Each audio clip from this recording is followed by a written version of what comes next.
I'm the kind of guy who always thinks about the future. I'm such a future thinker. I'm always like, we're going to go here, we're going to do that. Church is going to be like this one day. And I'm always thinking like that. And so it's really healthy for me sometimes to just pause in the middle of a service and just stop and just say, wow. Yeah. Like, how grateful are we for what God has done so far? How grateful are we for where we are today? How grateful are we for the people sitting either side of us? Look at those beautiful, amazing people that you get to sit next to today. This is the best moment of your life because it's the only one you're experiencing right now. So enjoy it and expect God to do something through it. That's right. How's your week been? Have you had a good week? Anyone? Have you had a bad week? Anyone? You've had a mediocre week? I've met up with a few people this week, and they kind of seem to all be going through different kind of questions. You ever have those kind of weeks where it's like you've got big decisions, or you've got to work out a way to go forward, or it's like it's complex, isn't it? Like we often kind of talk about life as like a winding road. That's a really bad metaphor. It's more like a ball of wool. But there's loads and loads of wool, and you're trying to figure out where everything goes. And even when you have philosophy and ideas, you never really know what's going to happen after you make decisions, do you? It's like it's complicated, and it's uncertain, and it's frustrating. And there's moments when you're just like, you know, help, I need somebody else to tell me what to do because I just have no idea. And you can actually get a bit, if you think too much about it, you can get quite anxious, you can get quite worried, and you can get quite frustrated. Does anybody ever feel like that? You're just like, I don't really know what decisions to make. Is it just me? Just me and maybe a couple of others. Yeah, I think that I experience that a lot. And a lot of the time, I look at other people and it looks like, you know, they're just walking with confidence and they're just killing it out of life. And then when I speak to them, and they describe it, it's more like they're walking through the dark, and they're just really, they just walk with a swagger in the dark, blind, you know, like that's the truth. Like we often kind of, you know, we compare our inside chaos to other people's outside bravado, and it doesn't really mirror really very well. And I do think that that's true. I think that a lot of the time, life feels like we're just walking through the dark. Yeah. And we're trying to work out what to do. We're trying to work out how to live the best kind of life. And I love that in the Bible it says that, in Psalm 119 it says, the word of God is a lamp unto my feet. I love that. Like we have this book, this Bible, which guides us. We have this book which gives us all of this wisdom. How amazing is it that you can get a word from God anytime you want? Yeah. Just by opening up the pages of this book, just by downloading an app and opening it up, just by turning on your iPad or logging onto Safari or whatever your chosen browser preference is, you can get a word from God right now. It says that the word of God is a lamp unto my feet. And so when we're frustrated, when we're unsure, when we're stressed, what we can do is we can just open up the Bible. Wow. And it's a lamp. I bought this about 6 months ago and I've been waiting to use it in a sermon. It's nothing to do with what I want to talk about, but I was like, the time has come, I've got to get this bad boy It out. looked like a very good Bible. It didn't look like a very good Bible, you're right. Good lamp though. It's a great lamp. It's a great lamp. But what's interesting, I think, about this verse as well is it says something that kind of catches me by surprise. It says that the word is a lamp to my feet. You know, when I think about lights, they're normally for my eyes. I have these lights around me so that you can see me clearly in the dark. We have these lights here so that I can see you. We want to see life clearly. But it says that the word of God is a lamp for our feet. It's a lamp for our movements. It's a lamp for our actions. I sometimes think and I wonder whether we miss the point. We miss the point of all of this. The other day, last week, I was doing Alpha on a Wednesday night. We've got an amazing Alpha group. It is just absolute banter. It's so much fun. It is brilliant. And my job was to really get all of the material together. I was getting the food. I was getting the laptop, I was downloading everything, and then I had to go and open it up. And so I got everything, did all the work, and I walked down from my house. It's about a 15-minute walk down to the coffee shop, and I arrived there. And I'd done all the prep, I'd done all the work, and I got there, and then I went to go in my pockets, and I realized I'd forgotten the key. You know, like all of the preparation, all of the work, all of the stuff that I'd done, all of the studying and the thinking, it didn't matter at all because I lost the very thing that was needed to make it happen. It's like I missed the point. Yeah. And sometimes I think that we do that with our faith. We miss the point. Yeah. That we read the Bible and we think this is great and we study it and we learn Greek and we memorize it and these things are all brilliant and they are important in our faith. But if you don't recognize it, it's not a lamp for your eyes, it's a lamp for your feet. If you never put it into practice, if you never learn to take that step, you've missed the point. So good. This is what faith is all about. And we've been studying this book called James in the Bible. And it's a super, super practical book. And James speaks directly into this thought today. And I want to unpack it. If you've got your Bible, you can find it. It's James chapter 2. Open it up. We can see everyone's faces light up as their Bibles in front of them light the way. And he wants to bring a thought about faith, which I think is really, really helpful for us in our culture today. You know, there's lots of words that we use, and I think we use them in one way, and then the Bible uses the same word in a completely different way. Like hope. You know, when I talk about hope normally, I'm like, I hope, I'm a Forest fan, I hope that Forest will finally win a match. I hope that we will get promoted to the Premiership. I hope if I buy a lottery ticket that I might win big.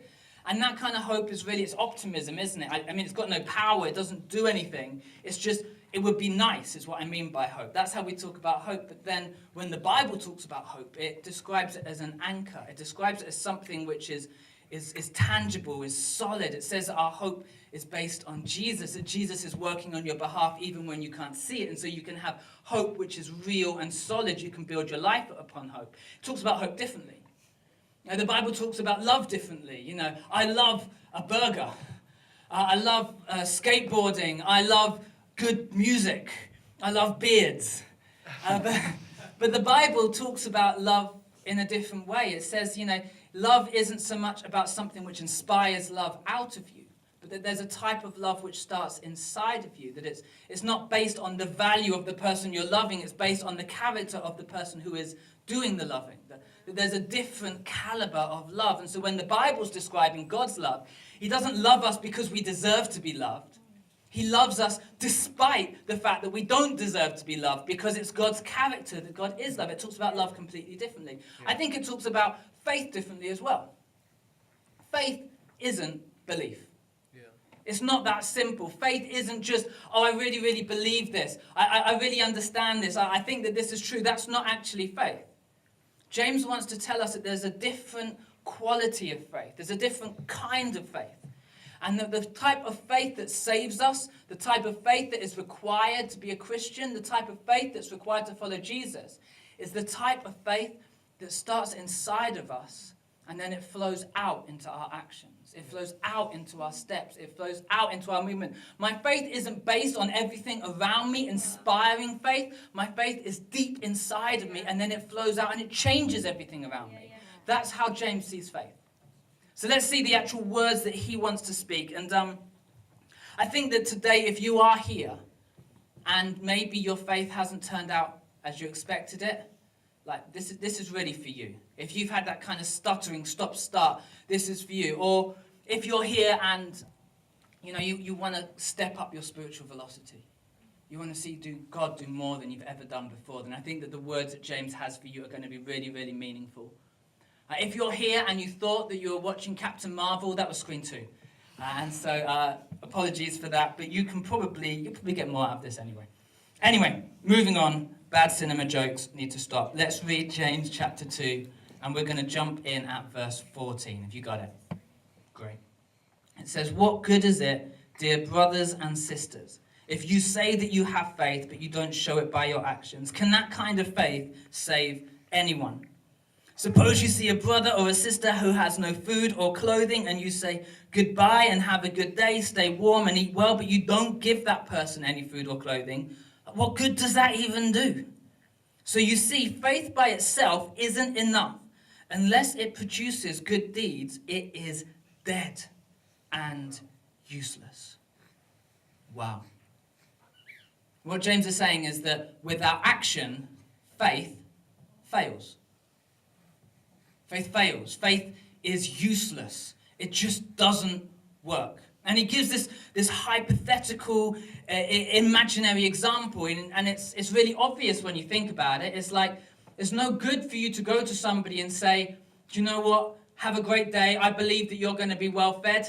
It's no good for somebody to come to you and say, do you know what, I'm struggling, I need food, I need warmth, I need help. And you just say, I believe God is going to sort all of that for you. He says that doesn't actually work. What good is your faith if it then doesn't follow through?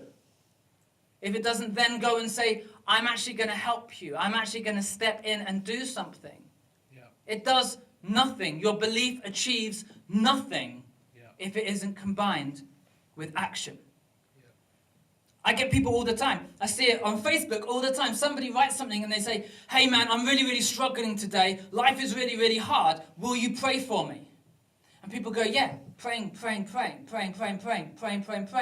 want to ask how many of you are actually praying? I think sometimes we think that high five emoji that we pretend is a prayer sign is actually the equivalent of a prayer. You need to recognize it is not. That is not praying. Jesus isn't in heaven looking at likes on Facebook going, oh, well, she's got 17 likes. That's a really good prayer. It doesn't count. Yeah. Prayer is actually when you take the moment to pull back, you put your phone down, and you stand in the gap. Yeah. And you say, I'm going to speak to my Father in heaven on your behalf. I'm going to ask him to change something. Faith requires activity. Yeah. You've got to do it. I think that there's two words that we need to just strike from the dictionary. These are two of the most damaging words that you could possibly have. And they're almost and someday. Yeah. Do you know what? Someday I'm going to take that step. Someday I'm going to pray for you. Someday I'm going to go big. Someday I'll join a team. Someday I'll start serving. Someday I'll help. Someday doesn't help anybody because someday never comes. Yeah. Maybe you're like, do you know what? I almost prayed for you this week.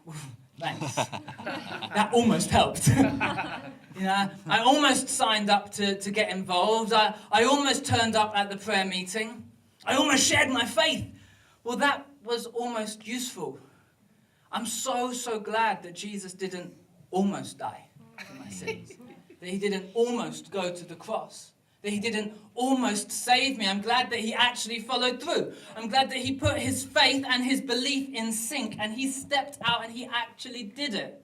Yeah. Because faith is useless if we don't do it. Yeah. Without activity, it just fails. It does nothing. I think that sometimes we are worried about these big steps of faith because we think, what if I fail? You know, what if I go for it and I do this and then it doesn't work? But I want to tell you, I would rather fail trying to achieve something great than succeed at trying to achieve nothing. Come on. I'd rather go for it and take that big step of faith and fall on my face than to sit back and think, for the rest of my life, what if? What if I'd have tried? What if I'd have done something different? What if God had actually stepped in and wanted to move and do something incredible? What if? What would life have been like? I refuse to live with that kind of regret. We need to have the culture that celebrates people as they fail in their faith because we recognize that they're trying it, that they're going for it, that they believe God is going to do something great, and so they step out. The only way that you're really going to fail is when you do nothing. We think of like success and failure at the opposite side of the scales, but it's not true. Success is just a lot of failures that happen one after another until you finally get there. The opposite to success isn't failure, it's doing nothing. Yeah. It's inactivity. That's the opposite. We need to learn to step forward, to put our faith into action. This is what James is trying to communicate to the church.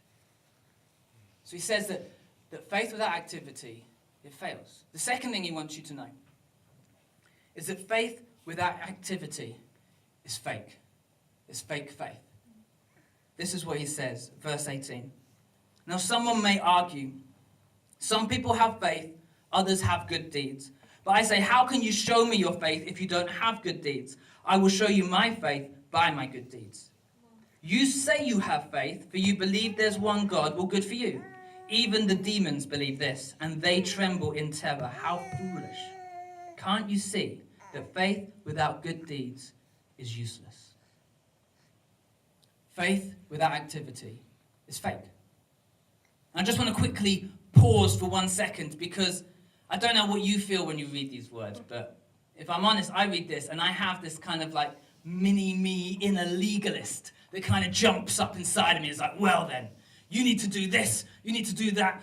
You weren't up at 5 a.m. like James Eladrin praying and sweating for Jesus. You've never sweat blood. You know, it's like, and I have this inside me that suddenly judges me. Does anybody else get that inner legalist? And I just need to just quickly pause and just deal with that, because what James is not saying is that you are saved by your faith. So you're saved by your works. He's saying you're saved by your faith, but not by your works. He's not saying that you have to do this, do this, do this, do this in order for God to love you, in order for God to move, in order for God to save you. That's not what he's saying. If he was saying that, that would go against the finished work of Christ on the cross. You know, the very heartbeat of Christianity is Christ plus nothing. That isn't what he's saying at all. What he's saying is, you've missed out on this entire landscape because you've just decided to believe one thing and then never put it into action. He's saying that there's a caliber of faith which, when you believe, it has to be shown in your action, because it can't be kept silent. I remember this kid at school, got to about 17 years old. He went away on summer holidays and he came back, and we were talking about the girls in the playground and who we all liked, and he was like, oh, I've got a girlfriend now. We were like, what do you mean you've got a girlfriend? Shut up, you haven't got a girlfriend. And he was like, yeah, I've got a girlfriend. She's like a model, she's 21, she's blonde hair. I met her on the beach in Spain, she's Spanish, and so she's like, does all the stuff that like English girls don't even know about. She's amazing. And I was like, you're lying. You like prove you've got this girl. Yeah, we're long distance relationship. I'm gonna go back at Christmas and see her. And we were like, we don't believe you at all. This girl is imaginary, just like all of your girlfriends have always been. And we started dissing her. He was like, don't diss my girlfriend. And we were like, she can't be offended because she doesn't exist. So it's okay. And then he's like, oh, I'm going to bring in photos. And he brought in, like, I'm not even joking, he brought in the most obvious magazine cutting like you've ever seen. Like, looking back, I'm like, oh, this poor guy. Like, he was so clearly trying to impress us. And we were brutal. We ribbed him for like years about this imaginary girlfriend. But the thing is, if you can't show your girlfriend, she probably doesn't exist. And the same is true of faith. If you don't show your faith, you have to ask, is it even there? Is it even real? If there's no follow through, if there's no action, do I actually even believe in this? It's like those chairs, you know, faith is like, chairs are really good, classic example of faith. Because there's some chairs that you will look at and you will think, I don't believe that chair is going to take my weight. And then you will choose not to sit on it. But if you have a chair that you believe takes your weight, you sit in it. There'd be something weird if you were like, hey, you know, I believe it's all right. I believe it will take me, but I don't actually want to sit in it. If I told you I believe I can fly, but I never jumped off a cliff, you'd probably say, I think that he is just making it up. It's just banter. It's just random. It is just fake. It doesn't really make any difference. For a lot of us, we think that the intellectual exercises that we put around belief and faith and study are faith, but they're not. Just because you studied some Greek once doesn't mean you know Jesus. Just because you've memorized some Bible verses doesn't mean you have any faith. You know, I could look at all the stats for cricket, but unless I pick up a bat and actually hit it, I'm not a cricketer. I'm just a student of cricket. And I think sometimes we get deceived and we think that we're Christians, whereas in fact we're students of Christianity, and there is a difference. Yeah. And James is really, really severe with this. He says, you know what, there's even demons who know about Jesus. Demons have far better theology than us. Just because you know stuff, it doesn't count for anything unless you're putting your faith into action. I want to have that kind of faith. I want to have the kind of faith which I'm living it. I want to have the kind of faith where people, they automatically know what I believe. Not because I'm telling them, but because they see into my life and they're like, wow, this guy is doing something different. I want to have the kind of faith which shines. I want to have the kind of faith which is authentic. I want to have the kind of faith which goes from strength to strength to strength. Do you know what? I don't want to be the kind of Christian who looks back after 5 years and says, you know what, God saved me and that was the last thing I let him do in my life. I think we need to be on a constant journey, growing, stepping, pushing. That we need to have spiritual velocity. Yeah. That means that we're moving. It means that we're not comfortable. Because I believe that there are far greater things ahead of us. But it requires us recognizing that it's a lamp to our feet. I don't need to understand it, or I don't need to see it, or I don't need to mentally work it all out in order to be able to take the next step. God said to Abraham, go. He gave him one word, and he went. God said to Peter, come, and he steps out onto the water. Faith isn't just believing, I could hypothetically, theoretically step onto that water. Thank you, Jesus, I agree with you. Faith says, I'm actually going to move. I don't know how this is going to turn out. I might get a little bit wet, but I'd rather get wet moving, because faith always moves us forward. In verse 21, he continues, don't you remember that our ancestor Abraham was shown to be right with God by his actions when he offered his son Isaac on the altar? You see, his father and his actions worked together. His actions made his faith complete. And so it happened just as the scriptures say, Abraham believed God and counted him as righteous because of his faith. He was even called the friend of God. So you see, we're shown to be right with God by what we do, not by faith alone. Rahab, I love that she's in this. Rahab, the prostitute, is another example. She was shown to be right with God by her actions when she hid those messengers and sent them safely away by a different road. Just as the body is dead without breath, so also faith is dead without good works. What he's saying, faith without action is dead. However, faith with action leads you to freedom, leads you to favor, leads you to fulfillment, leads you to life, to excitement, to adventure, to journey. I remember when I was a kid and we went to a swimming pool and I just learned how to swim. And I saw, the big high diving board and I was like, that is the bad boy that I now need in my life. I'm going to go, I'm going to climb, and I'm going to jump off into the deep end.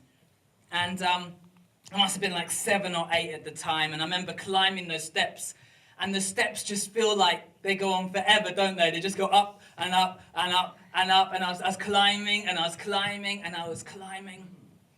And then I got there, and it looks a lot higher at the top than it does from the bottom, doesn't it? I was like, oh my days, this is like literally terrifying. And I remember walking to the edge, and then it's like, it's not even like you just get to the edge and you jump in. You've then got to walk along like this plank of death. What is that? And then there's a wobbly plank of death. I was like, this isn't safe. And it's like kind of like easing onto the plank of death. And I'm going on. And then there's like tiny little girls, like younger than me, standing behind me, just judging me with their eyes. And I was like, oh, I can't even wuss out. And I get there, and I had that moment at the end, but I was just like, I can't do this. Like, I've only just learned how to swim. This is crazy. This makes no sense. I'm literally going to die, and I haven't even lived yet. That's quite dramatic, maybe. I don't know. Maybe I didn't think quite like that. But it was terrifying, right? And I think that we get to these moments. We get to them in our lives. Like, we feel this urging, this prompting from God. Or maybe we didn't even feel the prompting. Maybe we just believed something and we were like, you know what? If God is real, that means I can just go for this. I can just do this and he will protect me. And we feel these promptings in our lives, and then we're like, I'm going to do it. I'm going to step out. I'm going to go for this. I'm going to go and share my faith with Sharon from down the road, and we knock on the door and then she arrives and we're like, and we're like, am I actually going to do this? Am I actually going to quit my job? Am I actually going to set up a direct debit for my finances? Like, this doesn't suddenly feel like such a good idea. This is stupid. But I had these judging girls. And so my pride then kicked in. So sometimes, let's be honest, some of us guys, we're led more by pride than we are by faith. And my pride kicked in, and I was like, I've got to jump. And so I did one of those kind of like flying leg jump things, holding your nose, looking as uncool as you possibly can. And I landed in the water and I went down and I kind of went right down to the bottom and swam back up. And I was like, that was awesome. Man, that was amazing. And then I literally get out and I'm like, the first thing you do, you run, don't you? Anyone else been there? You run straight back round and you get to the diving board and then you don't wait the second time. You just run and you jump in and you're like that bouncy thing of death. Suddenly that's a little bit fun as well. We can just bounce in. And I just went around and around for the rest of the time that I was in that swimming pool, jumping in. How true of that is our story of faith? That when we first get there, when we first push a bit further, we're like, man, this is scary, this is hard. I don't think we can do this. But then when we do it, we find out that it's life itself. That it is so fun that we have just expanded our lives. Do you know, I'm the kind of person who gets afraid of missing out. Instagram's brutal. I see people's lives and I'm like, you just look like you're having so much fun. Just a word of advice, no one here follows Sam Hawthorne on Instagram because his life is way too fun. And it just makes me feel like I'm constantly missing out on what I could have been doing in that moment. I think that we need to wake up and get a little bit more spiritual FOMO. We need to recognize that God is doing so many things in our society, in our cities, in our lives, that there's so much more available to you in your life and that you are missing out. Let's get afraid that we could be missing out on all of the incredible stuff that God has ahead of us. And then start to put some of this into action. I love the two examples that James gave in that passage. He says Abraham. Abraham, this guy who takes his son up a hill and he goes to sacrifice him. I'm a dad, I don't even know how you get to that. Like, it's easy to just read that story and dehumanize him. Like, Abraham was a real man who'd waited his whole life for a son who he loved. And I can only imagine how much he loved that son, and yet he was willing to sacrifice him. And in our kind of postmodern minds, this makes even less sense. And if you never understood this, they actually explain this in the book of Hebrews. He says that the reason why he was willing to do that was because he believed in a God who could resurrect from the dead. And so he was willing to give up the thing that made the most joy in his life, because he believed in a God that even in the worst of situations could transform and bring even greater life. He believed in God's character, that God would only bring something that was love out of every situation. So even though he didn't get it, he didn't understand it, it felt to him like it was going to be this crazy sacrifice, he believed that God would make it all right. I love that Abraham had that kind of faith, that he was willing to go for it. Rahab, however, is a bit more of a surprise inclusion. You know, Abraham, he's the father of faith. He's epic. We all look at Abraham, we're like, yeah, well, he's the king of faith, right? He's amazing. But Rahab? Prostitute. I mean, like, what did she do? Why is she the example of what it means to have faith? And if you don't know the story of Rahab, there's some spies that went into the city of Jericho. Israel were going to attack the city and take the city, and God had promised them this city. And Rahab is a prostitute in the city. And, I mean, I don't know how she got to that point in her life. I don't know her backstory. I know for a fact that there's no girl who grows up thinking, when I grow up, that's what I want to be. So life must have done something to her. And she finds herself in this place in this city where she's servicing guys, and that's her life. And she believes in God. And she believes that there's a better way. And she believes that there's a change coming. And then these spies turn up. And what James is saying isn't that she was saved from that city because of her belief. He's saying that her belief led her to action when she hid the spies. That because she believed in God, that because she believed that he was going to do something, she then changed her actions to reflect her belief. And that was the moment that her faith was shown to be genuine. I find that incredible. And you follow her story, and she's saved from the city, and then you get to Matthew chapter 1, and she's put into the genealogy of Jesus himself. That she becomes like the great-great-great-great-great-great-grandmother of Christ, all because she believed and put it into action. What has God got ahead of you that he wants you today to say, I don't see it. I know what it's going to look like, I'm going to put one foot forward. I'm going to take one step. I'm just going to step here and trust and see what's going to happen. I think that we think that faith looks like a cocky strut. Like we see people and they're like, yeah, this is what faith should look like. It doesn't look like that at all. Faith looks like, sweet Jesus, if I fall off the end of this, I might die. But there's people watching my life right now. And I know that they need to see something of you in me. And I might be the only thing of you that they get to see in their life. That my actions right now might be the only testimony of your gospel, your grace, and your love that they get to hear. And so even though right now I'm actually asking some questions whether this is a good idea, I'm going to jump. And I'm going to trust in you. And James says that when you take that step, that's when you know your faith wasn't fake. Your faith won't fail. That your faith was real. It was vibrant. It was transformational. And it would change everything around you. Can I get the band up, please?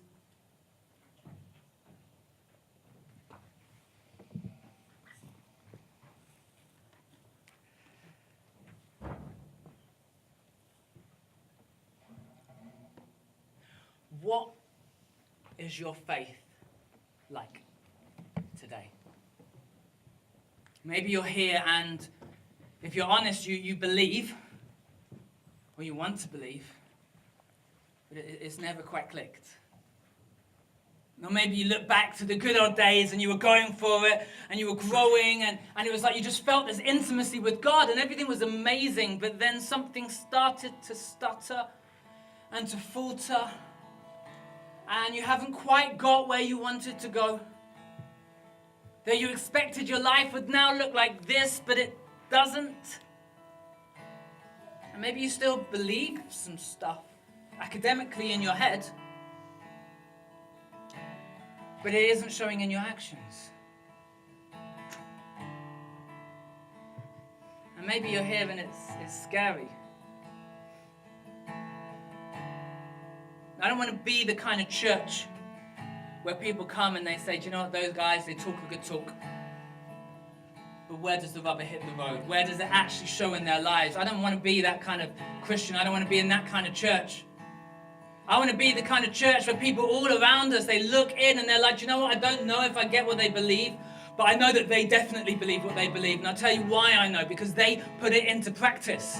They believe in a God who transforms lives, and they're sharing that. They believe in a God who is love, and I know they do because I feel loved every time I'm around them.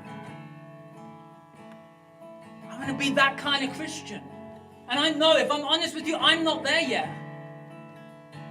I'm preaching to myself. I've studied so much. But how often does it not go into my feet?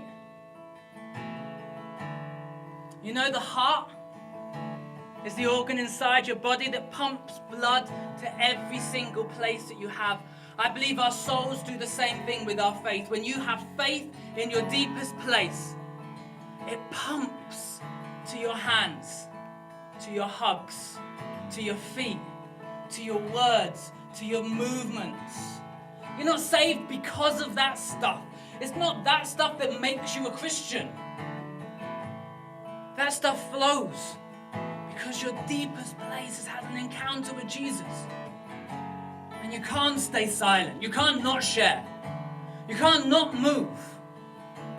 People come and they tell me sometimes, I think you guys are brave. That you left your jobs, you took this huge step of faith and you planted a church. And I say, I disagree, I am not brave. I just believe in Jesus. Yeah. And if I believe in Jesus, I don't need to be brave. I don't need courage. I just need to recognize that my faith is in somebody who has my back in every situation. I can make mistakes. I can mess up. I can do the wrong thing time and time and time again. But my faith isn't in me. My faith isn't in you. My faith is in Jesus, and that changes everything. And so it has to affect the way that I enter the room. It has to affect the way that I think through my situation. My decisions should look completely different. I don't pretend I know where we're going. I don't pretend that I can see through this dark. I don't have infrared glasses. I'm not gifted like that. But what I do have is faith. that as long as we keep moving, as long as we keep pushing, as long as we keep stretching, as long as we keep trying something new, that God is going to give us that spiritual velocity, that our lives won't stay the same. Do you know what? I'm not looking for perfection. I'm looking for people who are just willing to go for it. People who want to say, do you know, Lord, I believe that the best is ahead and not behind. I believe that the mountains that we have not yet climbed, they're waiting for us. That there's people who need us. That there's things that need to change, and they're going to change because of us. I love Stephen Furtick. He says, stop praying for a move of God. You are a move of God. We need to wake up. We need to get up. We need to step out. Jesus says it like this. He says, you're the light of the world, so shine. So that your good deeds will be seen.